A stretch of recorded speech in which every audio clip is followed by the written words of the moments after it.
thanks for watching. Welcome to my channel Saumya's Bookstation. On this channel I spread all the book love that I can. So if you like my videos, please like and share them and subscribe to my channel. And please do not forget to press the bell icon so that every time I post a video, you get notified.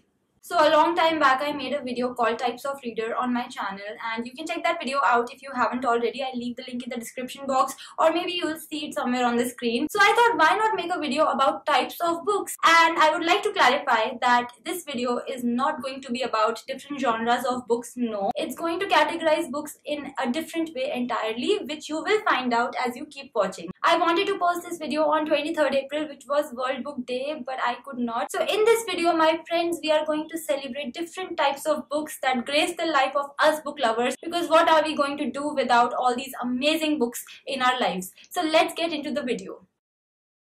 I would like to call the first type of book the heartthrob. Now, the heartthrob is a book that everybody's talking about. It's the hyped book. It's the book that everybody is asking you, or you can say pressurizing you to pick up because it's so amazing. I mean, this book does have its critics, but mostly people are in love with this book. The heartthrob is the book that is a bestseller. The heartthrob is the book that everybody is reading. The heartthrob is a book that is so popular that even some non-readers know about it. Just think about that. That's the extent of popularity of this book. The most common heartthrob, the most cliched and the common example of the heartthrob is Harry Potter series. The next type of book is what I like to call the elite. Now, the elite is the book that all the intellectuals talk about. The elite is the book that all the book snobs rave on and on about. The elite is the book that intimidates most of the readers, but most of the readers pick that book up anyway and they're not able to understand what that book says, but they pretend to understand. You know, every reader has done that at some point of time or the other, even those who eventually became intellectuals. I mean, this is a common human flaw. This happens. Admit it. It's okay. The most common example of the elite category of books is the classics. A lot of people struggle with the classics, but a lot of people want to read them because they have a certain charm that cannot be denied. The next type of book is what I like to call the unsung hero. Now, the unsung hero is a book and you think that if people read it, they will go crazy about it, except the fact is that it's an unsung hero. Nobody really cares about that book except you. I think each and every book lover has at least one unsung hero in their reading list, which they really wish people should talk about, but nobody really talks about it. It's an underrated book. For me, I have quite a few books from my childhood that I think deserve a lot of attention, but nobody has read them. Nobody that I know really talks about them. There's there's Rachel's Journal, there's Felicity. So I just feel that why do people not talk about these books, but they just don't. And I'm pretty sure that if I meet another book lover, that person will have his or her own list of books that nobody else talks about, but those are great books. The next category of book is what I like to call the ex, the past love.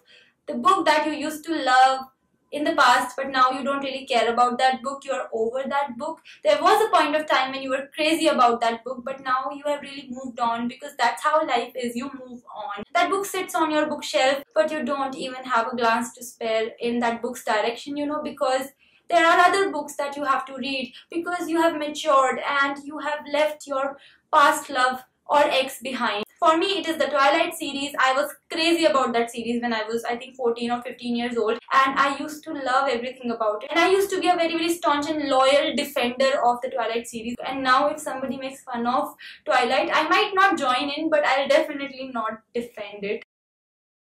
And the final type of book is what I like to call the professor, the book that imparts knowledge. I mean, you learn something or the other from each and every book, but I mean quite literally here. I'm talking about the books from your curriculum. Whether you are in school or you are in college or you are pursuing some higher educational degree. So these are the books that one studies from. I mean, they're textbooks, but they're books still, so they reserve the right to be present in this video. So that's why they are. The most common professor from my school life is R.D. Sharma. I think you have heard about it. It's the book that you referred from when you were studying maths. So yeah, R.D. Sharma. There are quite a few other books, but this is the most popular one that I remember. So yeah, the professor is the one that imparts knowledge, and the professor is the book that you don't really relish, you know, because it's a book that you want to avoid, but you're not able to avoid. All other books you have to keep aside, but the professor is something that accompanies you almost all the time. Please let me know in the comment section which book is the heartthrob, the elite, The Unsung Hero, The Professor, and The Past Love of Your Life. I would love to hear from you guys, and also if you want to mention some other types of books, please go ahead. Again, I would love to hear from you guys. I hope you enjoyed this video. If you want to connect with me on my social media, then the links are in the description box. I'll be back with my next video super soon. Bye!